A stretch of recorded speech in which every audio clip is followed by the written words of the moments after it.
There's a reason why this is here. We'll get to it in a bit. What's up, nerds? It's your boy, the OGGM. Why am I using the camera on this rare occasion? Because this talk involves a prop. It's Saturday. It's about 8:14 in the morning here on the 23rd day of our Lord Steve the Cat, who is somewhere around here. It is hazy but sunny today. My face is a mess. I had a Botox injection yesterday from my neurologist because it's supposed to help you with your brain. So I've got like little pinpricks all over me. But yeah, so far, weird. I haven't turned into a zombie yet. I don't think I look any prettier, but we'll see if it helps with the headaches. We are reacting to a video from our friend Driving in Dragons, our new favorite person to pick on, who is reacting to a video from our other friend, XP to Level 3. We're basically addressing the time-honored tradition of puzzles going bad, which leads us to this prop and a couple of my stories involving puzzles. Now, okay, we have to set the stage here. Why is puzzles in dungeon? From a logical sense, it makes why? It is an utter waste of time and energy and resources to make this overcomplicated series of nonsenses to accomplish a very simple task, other than the guys who built the dungeon is trying to show you how clever they are. So, is this idea based upon any fact? Well, to a point, history has shown us, and archaeology has shown us, and architecture has shown us, we do have secret doors, secret rooms, secret stairways. Those things have always existed. We do have locks and very complicated padlocks and combination locks and series of weird things you have to do to locks. And we've even found things where you like have to push a thing to open another thing over there. Yeah. So some of the stuff is historically accurate, but unfortunately then we get to, the age of Pulp Fiction, and then we get to the age of D&D, and then we get to the age of like Indiana Jones and fantasy. And we've taken the actual realistic, historically accurate puzzles that have been found in places and sort of extrapolated on them to the point of ridiculousness, where we go from a simple, oh, I have to pull this to open that secret door, to complex Rube Goldberg levels of ingenuity that require multiple things to happen to open a door. Unfortunately, when we're designing dungeons, we think these ideas are cool, and we think our players are going to love them. And so that's why you go from a simple pull the book, open the secret door, put the candle back, to super complex Tomb of Horrors levels of puzzles, is because we think they're cool. And from a cinematic point of view, yes, they're cool. Puzzles are cool. Putting together a puzzle is cool. It's fun. Rubik's Cubes are fun if that's something your brain can handle. Unfortunately, my brain doesn't do puzzles, but some people love puzzles, and we love mysteries, Sherlock Holmes, the whodunits. So on some level, there are aspects of our brains that love solving things. Puzzles are very visual. They're very tactile. Two things that a lot of brains really eat up like candy. If you are a visual learner and a visual doer, you like puzzles. If you're a tactile learner, you like puzzles because it's something for your hands to do and your brains to do, which is great in real life.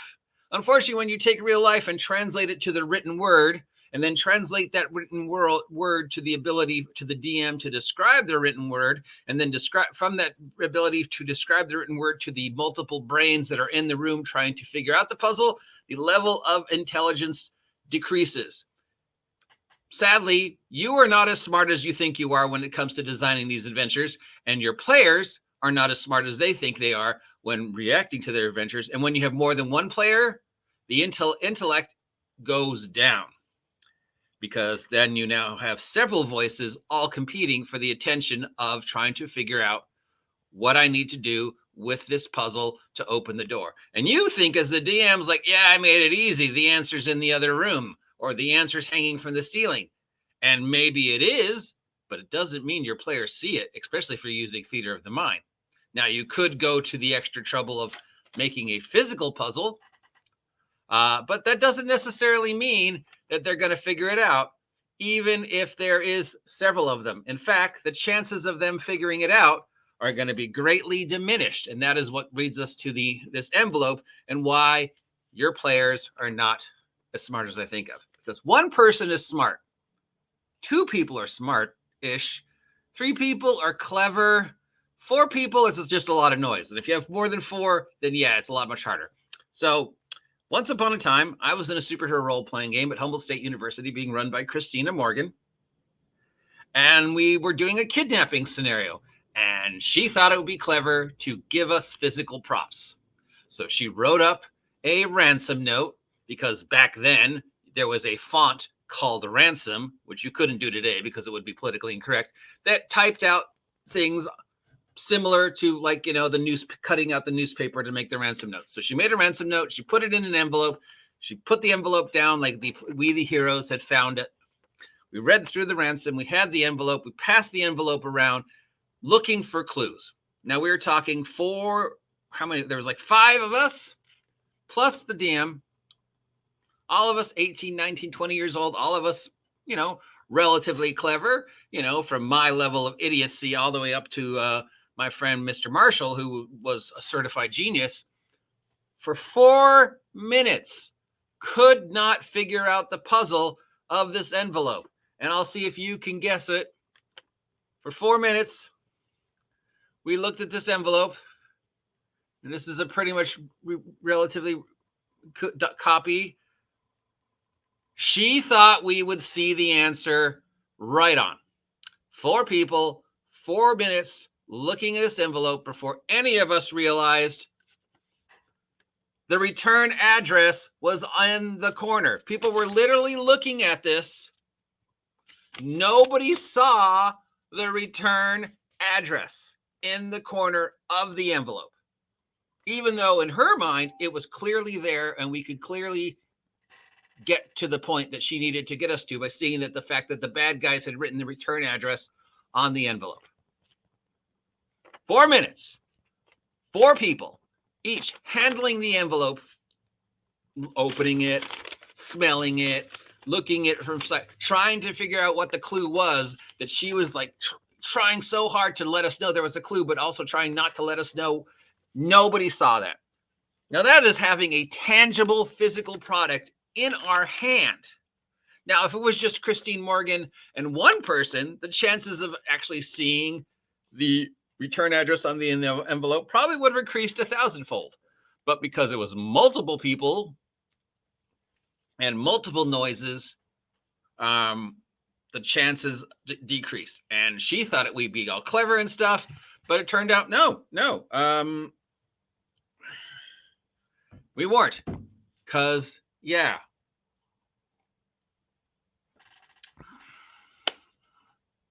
Monkeys. So where are we going to with all this blabbering about puzzles and we responding to these videos about puzzles? If you feel it is necessary to put a puzzle in your adventure, do not get upset if they don't figure it out. Maybe have more than one answer. And only put the puzzle in if it fits what's going on. Putting a puzzle in just to be clever, i.e. Tomb of Horrors, doesn't really make sense. And it kind of takes away from the story of the adventure. Because, you know, if the story is blah, blah, blah, blah, blah, bam, blah, blah, blah, blah, blah, bam, blah, blah, blah, blah, blah, blah, bam, and then blah, blah, blah, blah, blah. Now we got to figure out what's with these obelisks. What's with this door? Why is there a mouse in this cage? And then the DM's trying to explain to us over and over again every detail in the world, hoping that if they maybe if they phrase it the right way, one of the players will pick up the obvious clue that you have to take the mouse out of the cage and put it in the obelisk. But no, because not only have you taken us out of the stream of consciousness that is the just going through the hallways and describing in combat into suddenly we have to stop, we have to think about this thing we can't see and we can't touch. Puzzle solving requires 2 main senses, 3, but the 2 main senses that are required to puzzle solving are being able to visually see the puzzle and physically touch the puzzle, and then in some cases hear the puzzle. Taste and smell, sure, but not really.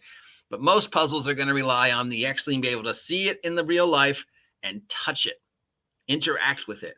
And once we're interacting with it and looking at it, it becomes that much easier for us to learn it, because that is two of the major ways a brain eats information: visually and tactile and audio. That's the three of the main ways you learn things: audio learning, visual learning, tactile learning, or repetitive learning, which is how I learn things, by watching somebody do it and then doing it over and over again until I get it right.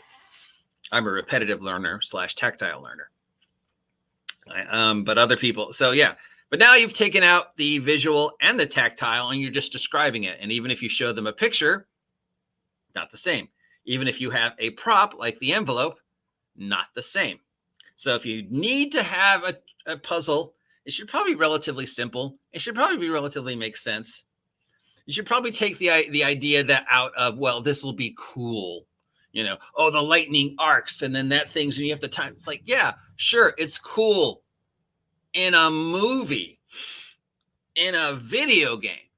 But in D&D or any other tabletop role-playing game, the coolness factor is greatly diminished, because whatever you see in your brain is not the same as what the players see in their brain. Whatever you say when you're describing the puzzle is not what the players hear. And then when the players start going over what you said, it becomes degraded as each player perceives that information to their own specific standards. And then you've got 3 or 4 voices all arguing over the fact that there's a clue on this envelope, and nobody can see the envelope, even though the clue is right there, bright as day: return address. But it doesn't work. So the puzzle should be simple, make sense, not too much time consuming, and not to the point where the players become frustrated that they start becoming, upset and whatever, and just losing whatever interest they had because they're feeling bad that they can't solve the puzzle. Again, puzzles have existed. We got this idea from somewhere, but at some point in time, we went from clever way to hide thing, or clever way to disguise things, secret doors, simple little combination locks or mathematical locks. The Da Vinci Code.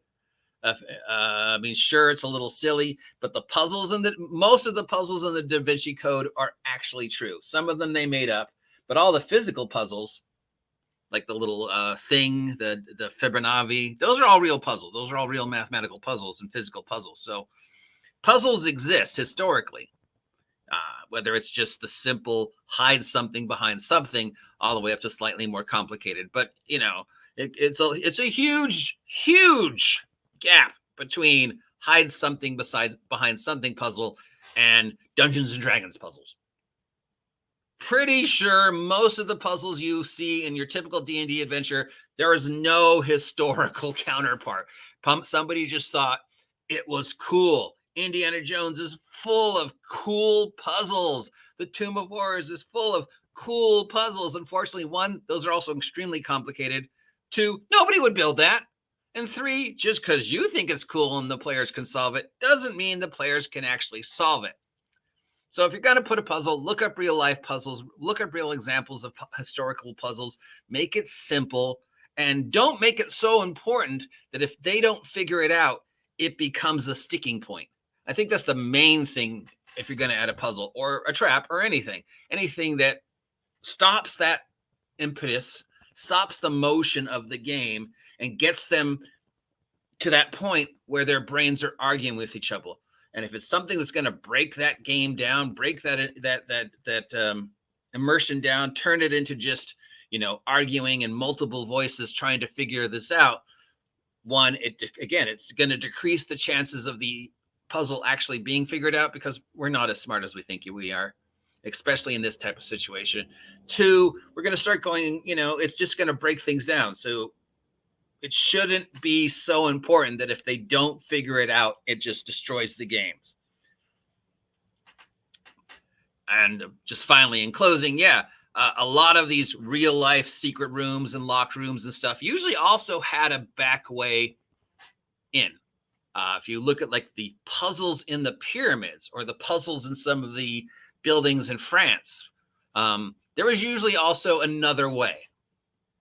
Because once the guy went in and built the puzzle, there had to be a way to get back out. So think about that. Think about that. Whoever built the puzzle probably needed a way to get back out and come back in if they needed to keep getting more parts. So your puzzle should be simple. It should make sense. It should not destroy the forward motion of the game. And no matter how easy you think the answer is, chances are it's not that easy. Because if 4 grown people could not find the return address on an envelope for over 4 minutes, then extrapolate that to something far more difficult than just noticing the fact that there were numbers in the corner. Yeah, that's the envelope story. That's my thought on puzzles. Agree with me? Disagree with me? What's your favorite puzzle? Do you have any puzzle stories that you want to tell me that can top return address? Let me know. Till next time, I'm the OGGM. If you appreciate this content, you know what to do. I'll talk to you later. Bye.